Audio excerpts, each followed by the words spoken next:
My name is Lily Landakusik, and this is Voice of Hope.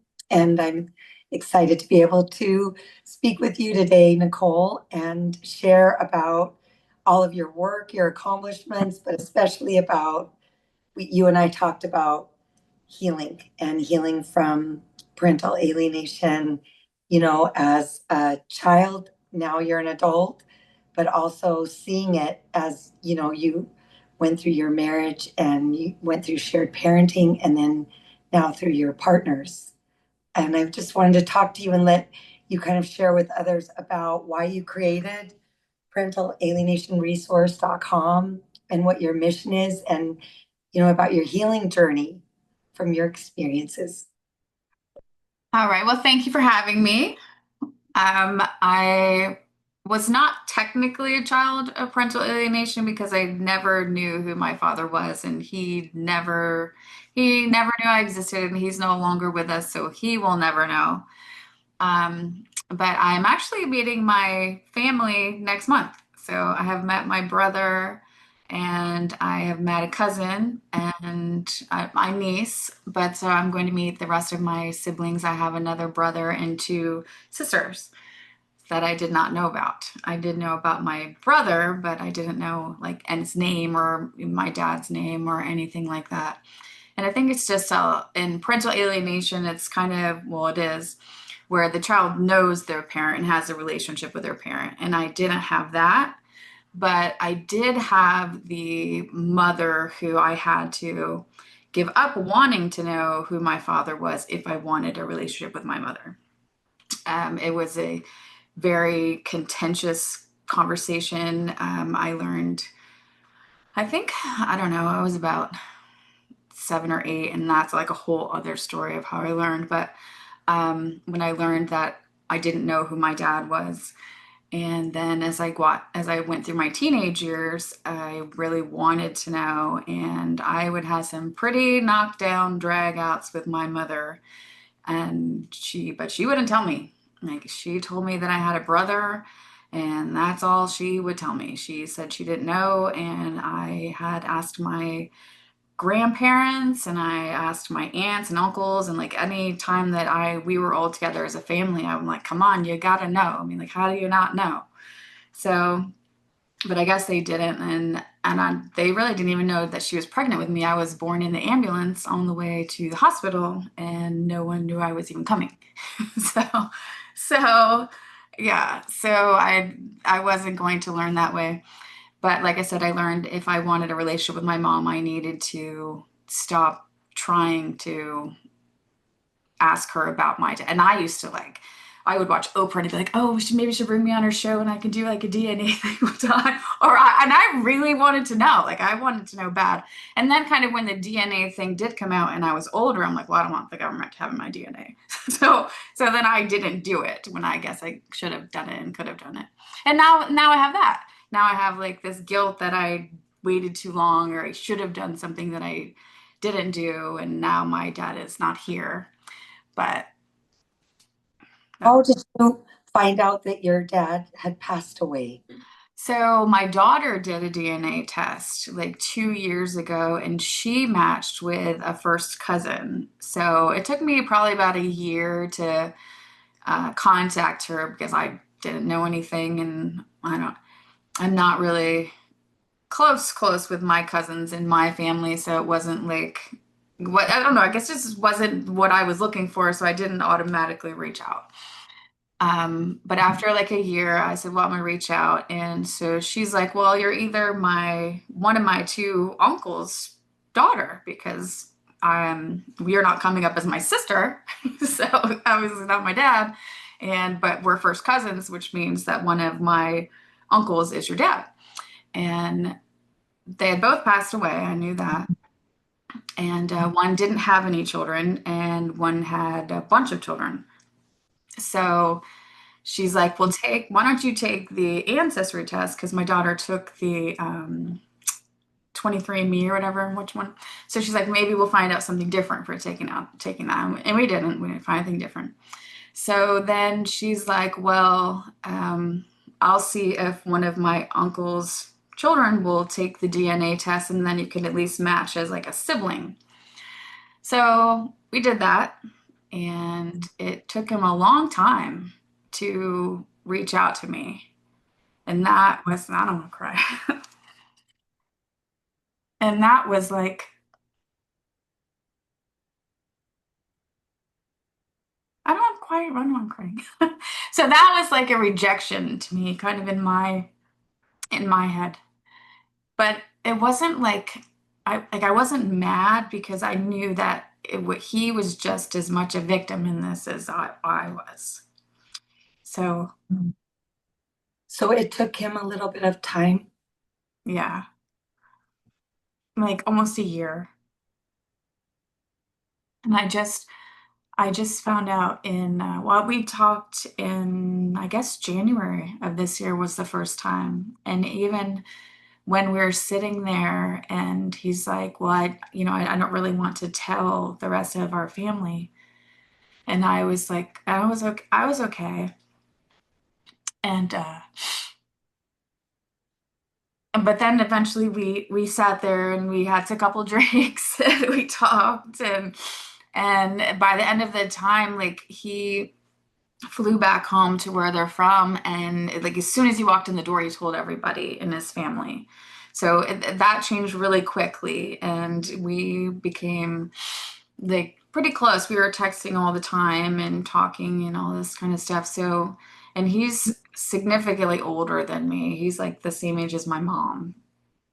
So that I don't know, but it was kind of like after I met him, it kind of filled that void for me. Like I'm not saying that I don't want to meet the rest of my family, but I just think because he was the only person that I actually knew existed, because that was like all I had. All I knew is I knew I had a dad, obviously, but I knew I had a brother.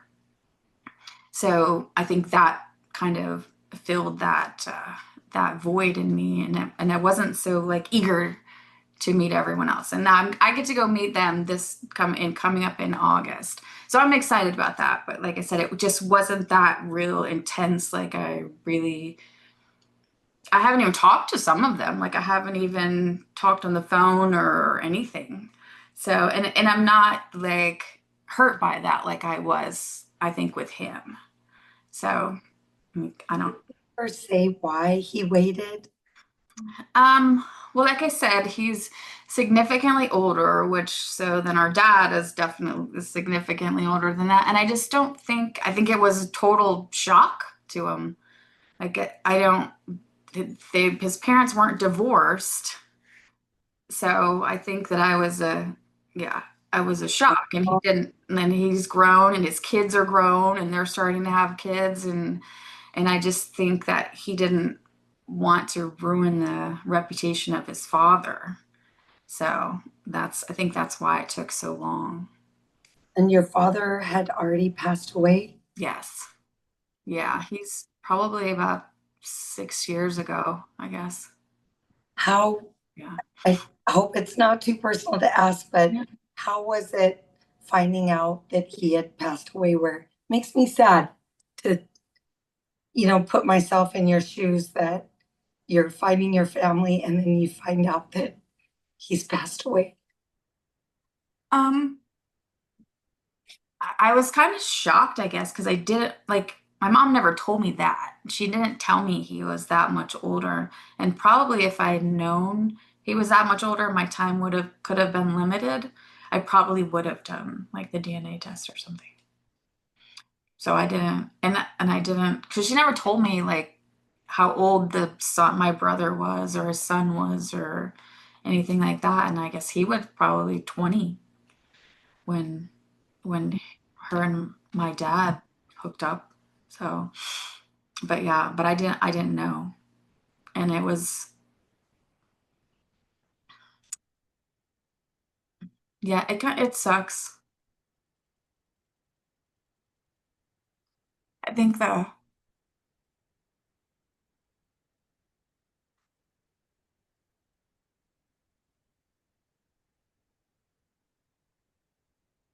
not knowing what you could have been.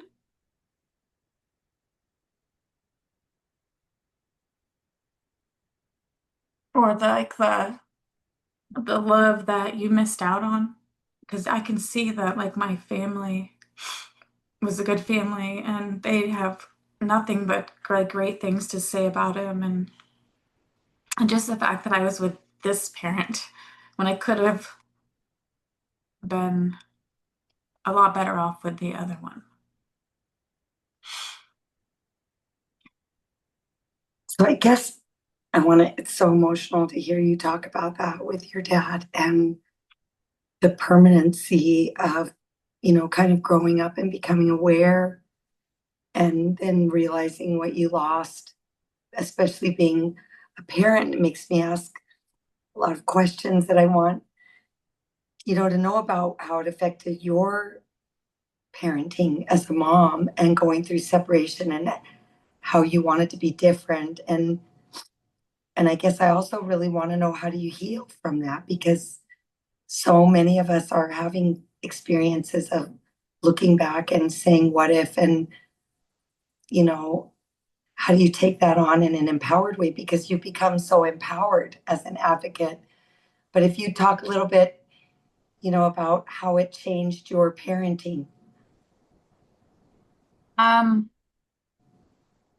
I would think that, well, I could definitely say nothing positive came out of it. I searched my whole life for this love that I wanted, that I did not get from my mother and I did not get from my father. And I looked for that in men. Like I dated a lot of men and I was in a few relate, and then of course they were all bad because I guess I don't even I don't know why they're all bad. I'm a narcissist magnet for most. You're so dynamic and beautiful. You're narcissists love that. You're brilliant. You're Yes. But luckily now that I guess that's kind of fallen by the wayside, I've learned or something. I don't know, but yeah. So it's been a struggle. Like it's been a struggle to find out like where I fit in and like what is love really. And it's like I think I've always tried to please my mom to not necessarily to like uh, there's like we could go way deep with my mom, and we probably have to go way deep for you to understand like what I'm talking about. But my, I don't know if my mom just didn't want me, and I was born in the ambulance and my grandmother made her keep me. Like I don't know, because nothing in my life or my upbringing or anything my mom says I loved you. Nothing. So I don't, that on top of not knowing who my dad was and on top of everything, I've always like tried to, I've fumbled through my life just pretty much figuring it out on my own. So, and that has carried me all the way through to here. I mean, I had my daughter when I was 17. So I had her, and then I mean, that was obviously tough, but she's great now. I mean, she's great. I never had to deal with any drama. I mean, I guess we kind of grew up together, and I knew the love that I didn't have and the love that I expected and the love that I wanted, and I tried to give that to her. And I mean, I'm at 17, I definitely did not make the best decisions, and I wasn't the perfect mom, but she's a great kid. And then I have a son, and he I feel like I've lived like a million lives. So his dad, so my daughter, history I guess repeats itself. Her dad left me when I was 4 months pregnant, and I've never heard from him since. He's never tried to contact me. He's never tried to contact her. Like nothing. I've never heard a word. I've never seen him. Nothing. Nothing. And at 17, that was devastating. So, um, but then I married and he was in the military and we lived all over there. We lived in like Germany, and so I raised our son and daughter when he was in Iraq. So, and we lived overseas and kind of pretty much by myself. And I've just always been put in these weird situations. Like I have to figure out the craziest things. And so I don't know. Like I said, I'm a gazillion stories, and you know what? If it weren't for God, I would not be who I am now. I have to attribute it all to him. I want to ask about, your sound looks like you're getting emotional about your um, gratitude toward God. I know I've had some pretty angry conversations with God in working with alienation cases, and I know I've had some, but you're right. All of the healing, all of the community that I've met, all of the overcoming layers of family trauma that you don't even know you're carrying, and uh, reaching out in darkest moments and asking God, please help me. And sometimes, yeah, that's another conversation about how God has impacted. But will you talk about your turning pain to purpose? Because you just seem like gifted at that. Um, I did go to therapy in the last year. So, so she's like, um, she pretty much told me everything good about me came from all of the trauma that I have dealt with. And I didn't really want to hear that because I don't want to, I don't know, I don't want to believe that. But I don't know. I've just always liked helping other people. Like I've been volunteer at a soup kitchen for years, and I've done like just a lot of even my bit in my prior marketing business, it was out of an effort to help small business owners like get attention for their businesses and that kind of stuff. And I started a marketing business. That's how that whole thing started. Um, I don't know. I've just always liked helping people, and I saw this need and I saw what was going on with because I had never heard of parental alienation.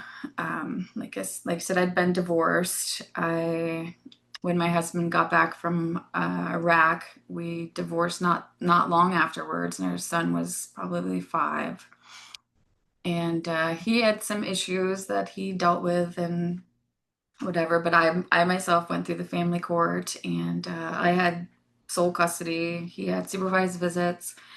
He never went to the supervised visits, and I never made him. And then when he got his life back together, he wanted to be part of our son's life, and I didn't try to stop him. I didn't stand in their way. I knew that I knew from my own life, I definitely wasn't going to pass that on.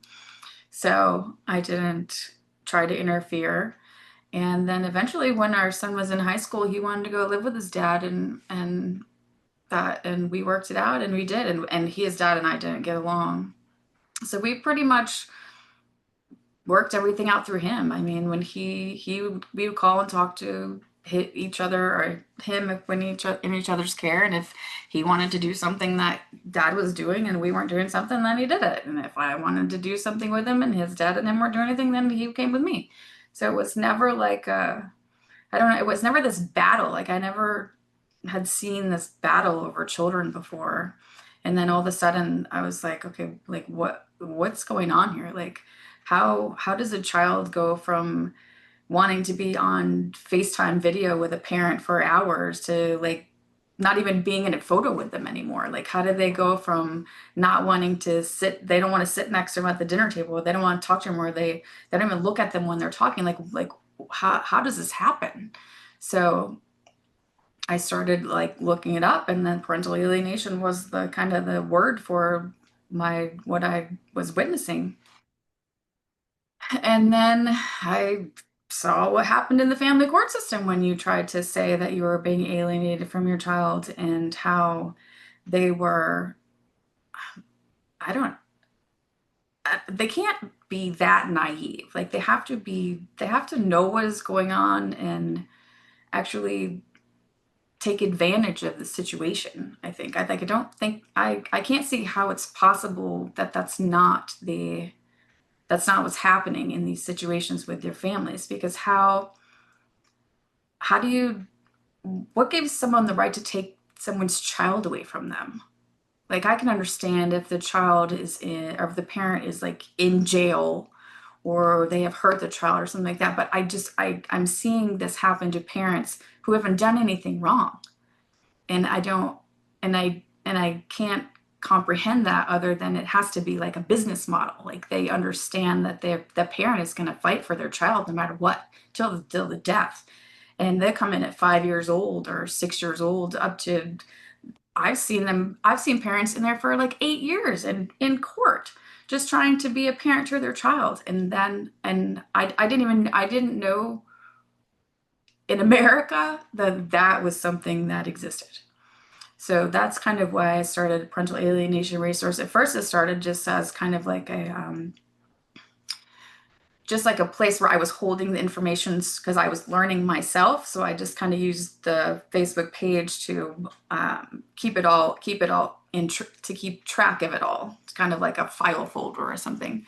But then I'm like, well, other people need to know about this too, because if there's 22 million parents that it's happening to, that's like what, at least what, 66 million children.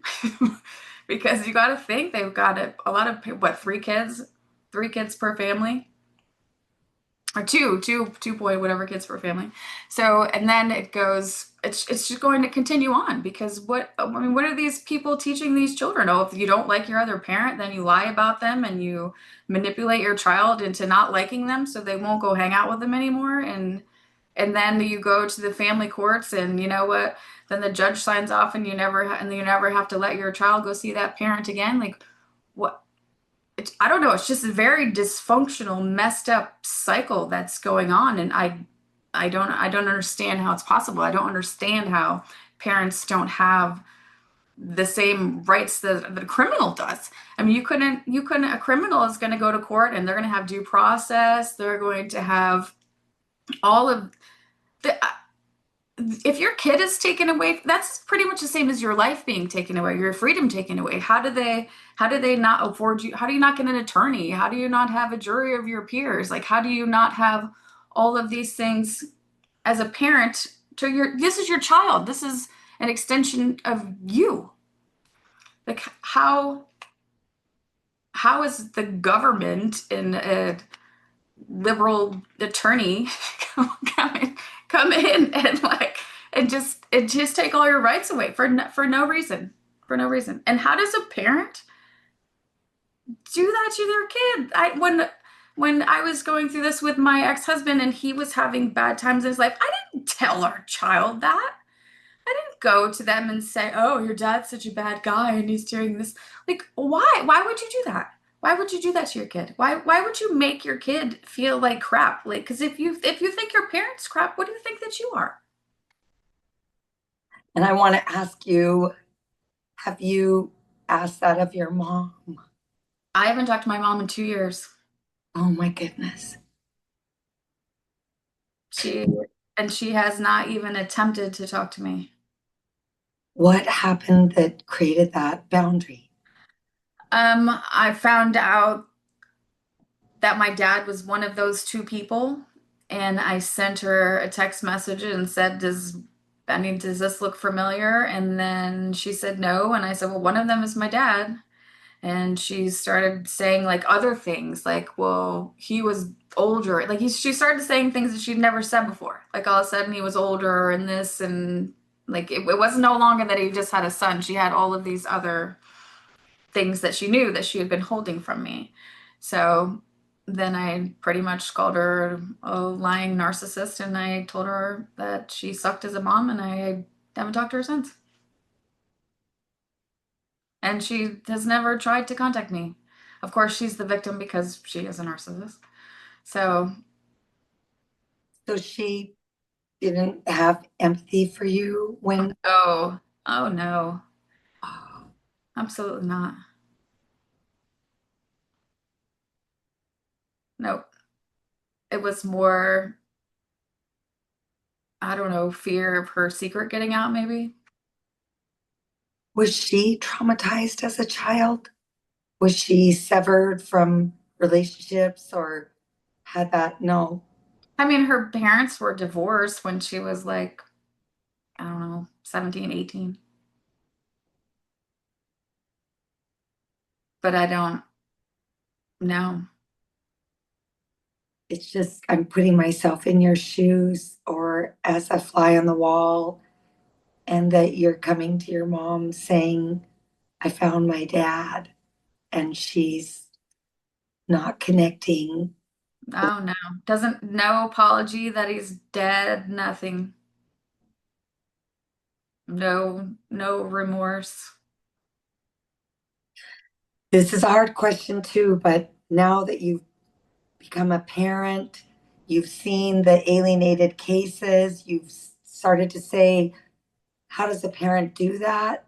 But you were, a child of a parent that did that. And I guess, what is your message for children that, may not realize that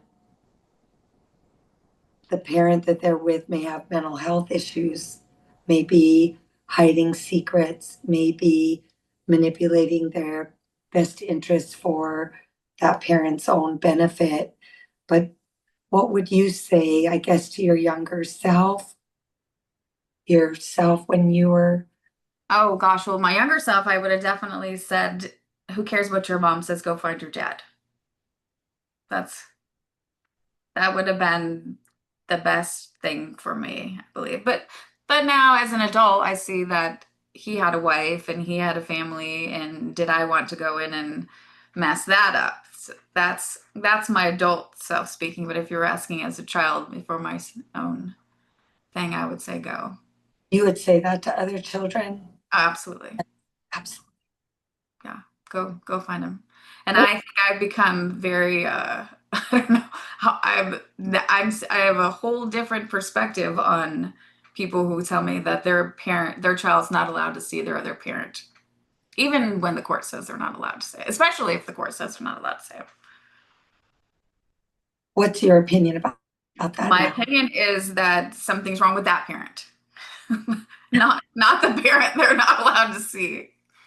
What do you think when people tell you that, because of your experience and not being abused by your dad, and people in the anti-alienation industry say, well, there's children that shouldn't be around an abusive parent, and comparing abuse to alienation when the alienation is a form of abuse, and they're trying to kind of say that there's children that should never have to see their parent. There's parents who do not deserve custody.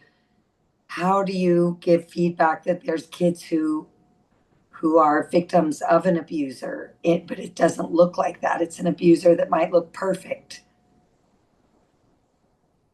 Um, well, I've got like twofold in that one. My mother married a man when I was 2 who molested me, and my mother stayed with him. And she brought me to the prison to see him. She told me that that was my father. I thought it was my father. I remember going to the prison and sitting on his lap. I remember getting to skip school so he could come back and move back into the house with us. Um, I remember failing fourth grade and feeling like such a loser because he was back in the house with us and there was a lot going on.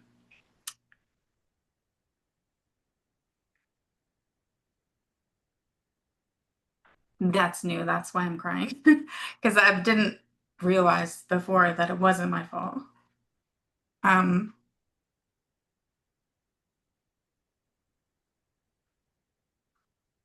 but so in that aspect, if a parent can teach a child to disregard their safety to the point where you're actually sitting on the lap of your abuser in prison, they can definitely teach the child pretty much anything. They can definitely teach the child to turn their back on a good parent and attach to their abuser because the alienator is the abuser.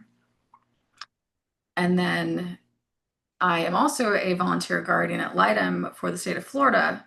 So I work in the dependency system. And in the dependency system, it's completely different than the family court system because in the dependency system, as soon as your child is taken away from you, they make like a parenting plan and they have immediate like contact, and whether it's supervised or something, you don't go for years without seeing your child, even if you are in prison. I've sat on Zoom court hearings and hear attorneys say, "Oh, so you're telling me that because the parent's in prison that they shouldn't have any rights to their child?" And I'm like, it's like the Twilight Zone. It's like how is that so different? So I I've got a lots of life experience, I guess, in all of these different dynamics, and I have lots of opinions and have seen like both sides of the spectrum. And Just want to take a pause because of what you said. And I it know made I'm getting me better at like, saying that one. whoa, it just made me like feel my heart in my stomach because, I picture you so brilliant and confident and dynamic. And if anybody gets to know you about your app and your mind and how creative you are, and that you're a visionary and you see solutions, and then to find out that your mom put you with a sexual child molester is, and that, that she chose that person over your dad and protected that person. And, when you start to say that, there's obvious mental illness with your mom. And, I've worked cases where women would put the children back with the abuser and normalize it. And some of these women can look like parent of the year or a man, a dad. I'm not saying a gender, but in your case, how do you heal some of those things that happened to you that took away your childhood and your relationship with your dad, and creating memories and then finding out it's too late, and yet you're so dynamic and turning your pain into purpose? How do you do that? How would you recommend to those of all of us who are pretty inspired by you? And just the more I hear about you, the more I'm kind of blown away by your overcoming. I don't think anybody knows what you've been through. Now that this onion makes me like very curious. Right. I have my Audible is full of like self-help and success and motivation and positive thinking. It is definitely something I have to set out every day to try to accomplish. It's just not something that just comes easy. It's just not. You have to make a concerted effort. What's your advice if someone out there wants to give up? But you can't give up because giving up is definitely the only way that you can fail, or the only way that you will definitely fail. And I know it sucks. I mean, there's days like I don't want to get dressed and I don't want to get up and I don't want to do anything. And like I said, I had a therapist last year and she told me that I compartmentalize everything. And well, I'm like, well, all those garments have fallen on the floor. Like, they made a big mess because I don't know what's going on now and I can't get out of it. But I, yeah, I mean, I don't have an answer for that because like I said, the only thing that it has to be God. There's no other way that I have made it through all of this without becoming a drug addict or a prostitute or like whatever. I mean, there's no way. I mean, I had my grandparents, but they moved away when I was younger and I wasn't around them for a while. And then I was back kind of near them and I would run away and go stay with them. And of course, my mom didn't want me to do that because she didn't want to look like a bad mom who didn't have her kid at home. So she would threaten me and bring me home. But I mean, I don't know. I've just always had a positive, happy disposition, like even through all of it. And it's not, like I said, other than God, I have no, it doesn't even make sense to me. It doesn't. It doesn't make sense to me, even because I mean, all of this trauma and all of this, just me trying to find myself and trying to find someone who loves me and trying to be someone worthy of being loved.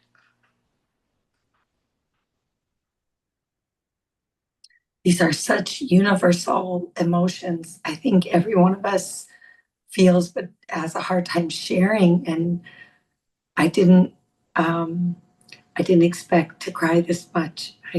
This is bringing up so many questions for me about your experiences with God, you know, your experiences with your children, talking to them about this, your different shift about blocking your mom. I mean, I just have so many questions. And then I want to ask about your app and your work, but I'm too emotional right now. I can't have to start fresh on that one. But Here, what wait, take a break.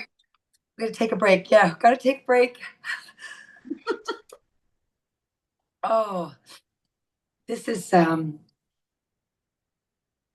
this is a kind of failure, I'll say this is kind of fill your soul conversation of um an abuse victim meeting another abuse victim and being able to share. And when you talk, it definitely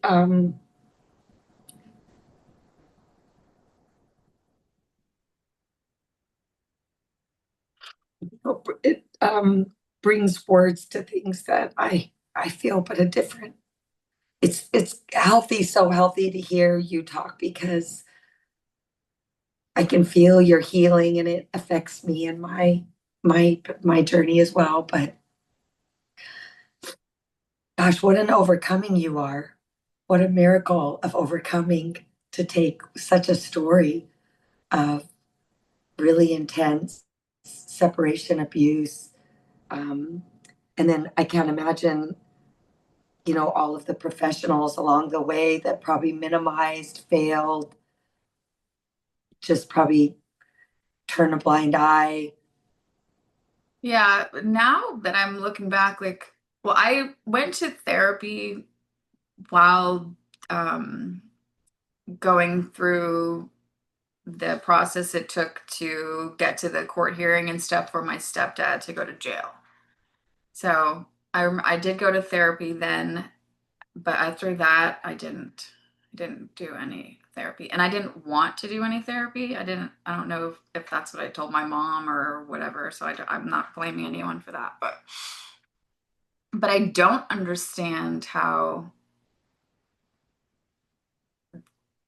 she was allowed to take me to the prison, or I was allowed to sit on his lap, or or he was allowed to come back home with us. Like that, I don't understand. Like, where were the courts then, or where was anybody then? Like, I mean, I understand that my mom made the decision, but I don't see how it got to be only her decision at that time. It's it's ironic that you kind of bring up this story because I had a case and that the father was put into prison for severe child porn as a teacher counselor, and I had gotten the case when he had gotten returned to the home, and the daughter was acting out. This is how similar to what you're talking about, that on how the courts might respond to what you or I would see as very traumatizing abuse or crimes, but the mother did not see any correlation at all for the daughter's acting out. She was sexually acting out, and it was like walking into a third, like a new dimension, because the shock of your husband is in prison for severe child porn, and you've moved him back in, and I felt like the daughter was just kind of a sacrifice to her, that there was no quality of life or value in the daughter being protected. And kind of like your mom, she didn't even seem to have an empathy, that it was just all brushed over. It makes me wonder if some of these mothers or fathers were abused as well, and they're just normalized and numb as adult parents, and then they just allow the same abuse maybe that they went through out of familiarity or. Right.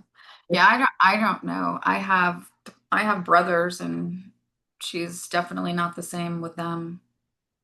And that's another quality I've heard, is sometimes a scapegoat child. Right. Yeah, I don't know. It's almost like she blames me. She blames me for her relationship with her husband failing and having to raise my brothers by herself. And that's kind of what if I And were to guess, that's what I think. one of my grad school teachers talked about a family ledger, and my battery might go out. Are you still there? Mhm. Gosh, And well, this was so emotional.